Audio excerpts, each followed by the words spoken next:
Kung naghahanap ka ng cold storage na mag-i-install, supply and installation, kami na yan. Tingnan mo, patapos na itong ginagawa namin dito. Negative 18 ang kailangan dito at ilalagay dito is mga frozen meat dito sa cold storage na to. Ang ano nito, ang dimension niya is 3 by 3 by 2.6 yung height, no? Pero yung sa loob niya is 2.4, tapos makikita mo yan. Tapos itong kapal nito is 100 mm para sa freezer. Tapos ayan, okay. Tapos ipapakita natin dito sa labas. Ayan. Ayan.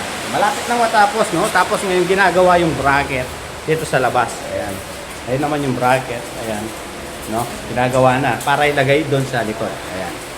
Walk-in freezer, walk-in chiller, no? So kung naghahanap ka ng mag-install or magsusupply ng cold storage, walk-in freezer, walk-in chiller, ako na yan, pag-contact mo na lang ako. By the way, ako nga pala si Erwin Katanghal. Is ilalagay ko yung contact number ko dyan. Pag-contact na lang ako or i-PM mo ako, isa-site visit natin yung paglalagyan. O bibigyan kita ng quotation after site visit or bigyan mo ko ng size, no? By the way, I'm Sherwin Katanghal, ilalagay yung contact number ko dyan.